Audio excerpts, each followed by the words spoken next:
ओम साईं राम। प्रिय साईं प्रेमी भक्तों, साईं बाबा की जीवन गाथा चमत्कारों से परिपूर्ण है, लेकिन कुछ घटनाएं इतनी हृदय स्पर्शी होती है कि वे जीवन को बदल देने वाली प्रेरणा बन जाती है।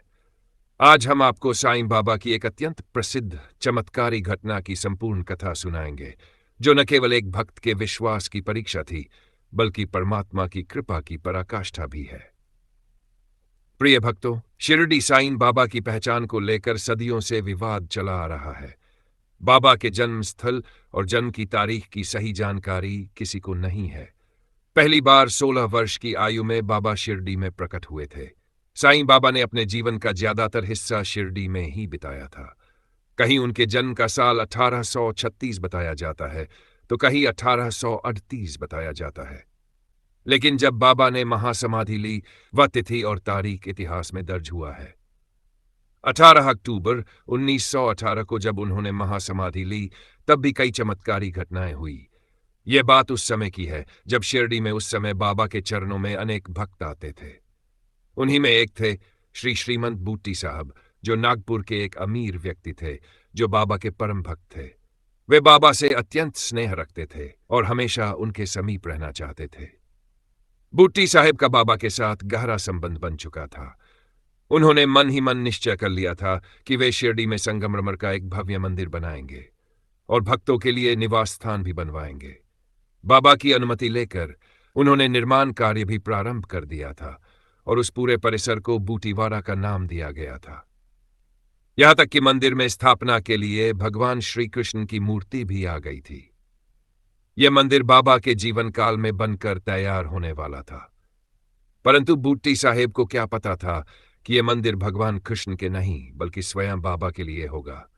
किसी की कल्पना भी नहीं थी कि यह मंदिर स्वयं बाबा की समाधि का स्थान बनने वाला है। साईं बाबा के समाधि के समय की घटनाओं पर डॉक्टर सीबी सतपथी अपनी किताब Shirdi Sai Baba N inspiring life में साईं बाबा के आखिरी दिनों की कहानी को विस्तार से लिखा है। सतपथी लिखते हैं कि शिरडी साईं बाबा को काफी पहले एहसास हो गया था कि उनकी महासमाधि का वक्त आ गया है। 15 अक्टूबर 1918 को निधन से कुछ दिन पहले ही बाबा ने खाना पीना छोड़ दिया था और उनका शरीर काफी कमजोर पड़ गया। उस दौर में निकलने वाली श्री सनत प्रभा मैगजीन में भी साईं बाबा के आखिरी दिनों का ब्यौरा मिलता है। मैगजीन के मुताबिक निधन से 5 या 6 दिन पहले साईं बाबा की नियमित दिनचर्या छूट गई थी। वह रोज लेंडी बाग और चावड़ी जाया करते थे, लेकिन बाबा ने समाधि के 1-2 दिन पहले से वहां जाना बंद कर दिया था। 15 अक्टूबर की दोपहर द्वारका माई में आरती हुई। इसके बाद सारे अनुयायियों को घर भेज दिया गया। करीबन 2:45 बजे के आसपास साईं बाबा अपनी गद्दी पर बैठे। उस वक्त वहां उनके 2 करीबी अनुयायी बयाजी अप्पा कोटे पाटिल और लक्ष्मीबाई मौजूद थे। साईं बाबा ने उनसे खुद को बूटीवाड़ा ले जाने को कहा। डॉक्टर सतपथी लिखते हैं कि साईं बाबा ने लक्ष्मीबाई को 1-1 रुपए के 9 सिक्के दिए। ये सिक्के देते हुए उनसे मराठी में कहा, मुझे बूटीवाड़ा ले चलो। और इतना कहने के बाद उन्होंने अपना शरीर अप्पा कोटे पाटिल की गोद में झुका दिया और फिर वही आखिरी सांस ली। अंतिम क्षणों में बाबा बूटीवाड़ा में आए, इसलिए बूटीवाड़ा में ही भगवान कृष्ण की मूर्ति के जगह बाबा की समाधि बनाई गई और भगवान कृष्ण की वह मूर्ति साईं मंदिर के संग्रहालय में रख दी गई, जो आज भी आपको संग्रहालय में देखने के लिए मिल जाएगी। बाबा की आत्मा में राम, कृष्ण तथा सभी देव विराजमान हैं। बाबा स्वयं ब्रह्मा, विष्णु और महेश के अवतार हैं। बाबा सभी गुरुओं के भी गुरु हैं। भगवान दत्तात्रेय की भविष्यवाणी के अनुसार बाबा का अवतरण हुआ था। भगवान स्वामी दत्त गुरु ने अपने जीवन काल में कहा था कि मैं महाराष्ट्र के शिरडी गांव में एक यवन के रूप में अवतार लूंगा। 15 अक्टूबर का वो दिन हिंदू और मुस्लिम कैलेंडर में बहुत अहम था। इस्लामिक कैलेंडर के मुताबिक उस दिन रमजान का 9वां दिन था, तो हिंदू कैलेंडर के मुताबिक विजयादशमी थी। साईं बाबा के शरीर छोड़ने की खबर आग की तरह फैल गई। हजारों की तादाद में उनके अनुयायी जुटने लगे। साईं बाबा को मानने वालों में हिंदू और मुस्लिम दोनों थे। मुस्लिम उन्हें मौलवी मानते थे, जबकि हिंदू भगवान की तरह पूजा करते थे।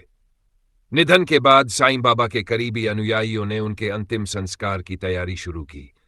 हिंदू पक्ष उनका अंतिम संस्कार हिंदू रीति रिवाज से करना चाहता था, जबकि मुस्लिम पक्ष के लोग अपने रीति रिवाज से करना चाहते थे। डॉक्टर सतपति लिखते हैं कि हिंदू पक्ष ने बूटीवाड़ा में साईं बाबा की समाधि बनाने का फैसला किया। इसका आधार ये था कि साईं बाबा खुद निधन से पहले बूटीवाड़ा जाना चाहते थे। 15 अक्टूबर की शाम बूटीवाड़ा में समाधि के लिए खुदाई भी शुरू हो गई। हालांकि मुस्लिम पक्ष अपनी मांग पर डटा रहा। विवाद बढ़ा तो 15 अक्टूबर की शाम रहाटा पुलिस स्टेशन के सब इंस्पेक्टर को खबर दी गई। वो शिरडी पहुंचे। उन्होंने भी शिरडी साईं बाबा की समाधि बूटीवाड़ा में बनाने का समर्थन किया। हालांकि विवाद तभी नहीं थमा। इसके बाद शिरडी के मामलतदार को विवाद में दखल देना पड़ा। उन्होंने हिंदू और मुस्लिम पक्ष के बीच वोटिंग करवाने का सुझाव दिया। मतदान हिंदू पक्ष भारी पड़ा। हिंदू पक्ष की तरफ से मुस्लिम पक्ष के मुकाबले 2 गुने वोट पड़े। वोटिंग के बावजूद भी मुस्लिम पक्ष के लोग नहीं मान रहे थे। तो बाद में यह मामला अहमदनगर के कलेक्टर के पास पहुंचा। इस बीच जो लोग बूटीवाड़ा में समाधि बनाने का विरोध कर रहे थे वे लोग अंततः मान गए। इसके बाद पंचायतनामा बना और फिर मामलादार ने साईं बाबा के सारे सामान को अपने कब्जे में ले लिया। उनके पार्थिव शरीर को बूटीवाड़ा ले जाया गया। वहां स्नान कराने के बाद चंदन का लेप किया गया और आरती की गई। इसके बाद साईं बाबा को महासमाधि दिलाई गई। अंतिम समय में बाबा हंसे थे और बोले, अब मेरी विदाई का समय निकट है, पर तुम चिंता न करो। मेरा शरीर जाएगा पर मैं यही रहूंगा। तुम जब भी दिल से पुकारोगे मुझे अपने पास ही पाओगे। प्रिय साईं प्रेमी भक्तों, ये घटना केवल एक ऐतिहासिक कथा नहीं है, यह विश्वास की विजय और भक्ति की पराकाष्ठा है। जब भी जीवन में संकट आए और कोई राह न दिखे तो बस एक बार सच्चे मन से बाबा की समाधि के आदि के आगे बैठ जाना और कहना, हे साईंनाथ, अब तुम्हारे सिवा और कोई सहारा नहीं। और आप महसूस करोगे कि एक अदृश्य हाथ कैसे आपका सहारा बन जाएगा। अगर आपको ये चमत्कारी कथा पसंद आई तो कृपया इसे अपने परिवार, मित्रों और सभी साईं भक्तों तक जरूर पहुंचाएं। और जब भी समय मिले बाबा की समाधि के समक्ष नतमस्तक होकर ये कहें, साईं, तूने बुलाया था, मैं चला आया हूं, अब मुझे अपना बना ले। आप जहां कहीं भी हो, साईं बाबा को सच्चे दिल से पुकारोगे तो बाबा किसी न किसी रूप में आपको अवश्य मिलेंगे। धन्यवाद। ओम साईं राम।